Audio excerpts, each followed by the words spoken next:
अस्सलाम वालेकुम जी की हाल ने दोस्तों की उम्मीद करे सब सारे ठीक ठाक क्वेश्चन के ट्रैक्टर मैं बड़ा मठा जहा किया मैं क्या बस सुकून नाल वर्ड क्योंकि मैं बनानी है वीडियो वेंदे पे ट्रैक्टर बड़ा स्लो स्लो चलता पाया। अच्छा जी तुम वेख तो लिया बस किड़े हारे लगे हैं अज वडा रहे हैं कणक अगे भी वडाई है 2-3 जगह पर आई ना फिर इंज ही होंगे जनाब कभी इधर तो कभी उधर तो कभी आउदे फिर इंज होंगे बकरियां जाना भी पै जाए किसी हल वडाण किसी हल जान उत्थे भी वीडियो बना ली दी है फसलों की वीडियो जी होंगी है ना ये चंगी होंगी है तो नाले अस यूट्यूब चैनल ही जो इस वास्ते बनाया होया तो लिहाजा तो अज वीडियो विखा रहे हैं अपनी कणक वढ़ रहे हैं बीघा कणक का ही लो जी फस गई है क्योंकि इनके थले ना असल मैं स्प्रे भी किया तो गंद फिर भी नहीं मरिया थले गंद बेबा तो अजे जड़ा नहीं सावा कचूच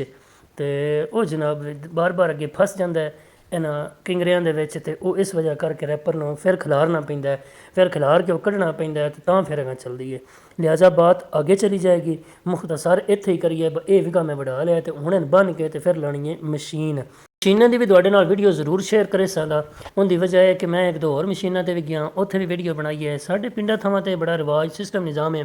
कि एक दूजे ने आवाज़ मार ली दी है बफलाने आवी मेरी लगू है मशीन तो मैंने कोई हाथ पवावे तो मैं एक मशीने पर गया तो उत्थे जनाब वीडियो शीडियो बनाई है तो लिहाजा वह भी तुहाडे नाल जरूर शेयर करे सा तो ये भी जो मशीन लगी वो दूजी साइड पर अपनी लगी है मशीन है वह भी वीडियो मैं बनाई हुई है इंशाल्लाह जिमें जिमें मेरा टाइम लगा मैं अपलोड करता रहा तो तुसीं लाइक शेयर तो कमेंट करते रहो।